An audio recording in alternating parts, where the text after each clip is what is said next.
तुम्हाला माहिती आहे का? आता ITI मध्ये फक्त जुने आणि पारंपरिक कोर्सेसच नाही, तर ड्रोन उडवणं, AI आणि इलेक्ट्रिक वाहनांची दुरुस्ती यांसारखे हायटेक कोर्सेस शिकून तुम्हाला थेट मोठ्या कंपन्यांमध्ये नोकरी मिळवता येणार आहे.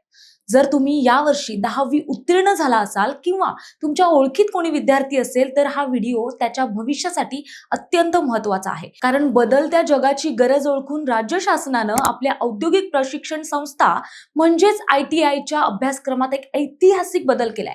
आता पारंपरिक कोर्सेस सोबतच तुम्हाला थेट भविष्यातील न्यू एज तंत्रज्ञान शिकायला मिळणार आहे. होय, तुम्ही अगदी बरोबर ऐकलत.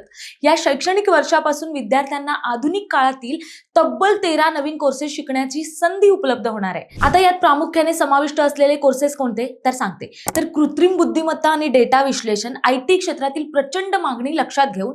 दुसरं ड्रोन तंत्रज्ञान आणि ऑपरेशन, शेती सर्वेक्षण आणि शूटिंग क्षेत्रात करिअर करण्यासाठी. तिसरं सोलार आणि EV टेक्निशियन, सौर ऊर्जा आणि इलेक्ट्रिक वाहनांच्या दुरुस्तीसाठी, ज्याला भविष्यात मोठी मागणी आहे. यासोबतच ऍप्लिकेशन टेस्टिंग आणि HR असिस्टंट सारखे कॉर्पोरेट मॅनेजमेंटचे कोर्सेस सुद्धा सुरू करण्यात आले. या नव्या पॅटर्नचे सर्वात मोठे वैशिष्ट्य म्हणजे विद्यार्थ्यांना केवळ पुस्तकी ज्ञान दिले जाणार नाही. ITI प्रशासनानं थेट नामांकित कंपन्यांसोबत करार केले आहेत. त्यामुळे शिकत असतानाच विद्यार्थ्यांना प्रत्यक्ष कंपनीत नेऊन ऑन जॉब ट्रेनिंग दिले जाणार आहे. यामुळे शिक्षण पूर्ण होताच नोकरी मिळणं अत्यंत सोपं होईल. यावर्षी राज्यभरात शासकीय आणि खासगी ITI मध्ये एकूण 1,57,664 जागा उपलब्ध आहेत, ज्यापैकी 7,000 जागा केवळ या नवीन आधुनिक अभ्यासक्रमांसाठी राखीव ठेवण्यात आल्या आहेत.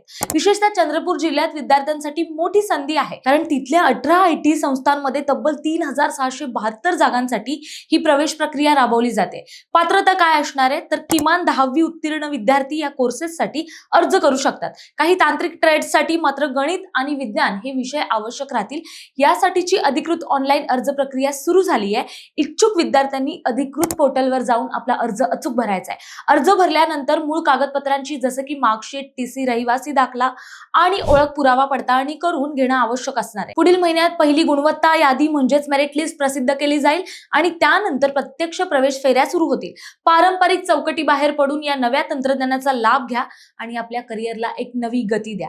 ही माहिती तुमच्या सर्व विद्यार्थी मित्रांपर्यंत आणि पालकांपर्यंत शेअर करा. व्हिडिओ आवडला असेल तर लाईक करा आणि अशाच करिअर आणि जॉब संदर्भातील माहितीसाठी आपल्या चॅनल प्रहार न्यूज लाईनला सबस्क्राईब करा. धन्यवाद.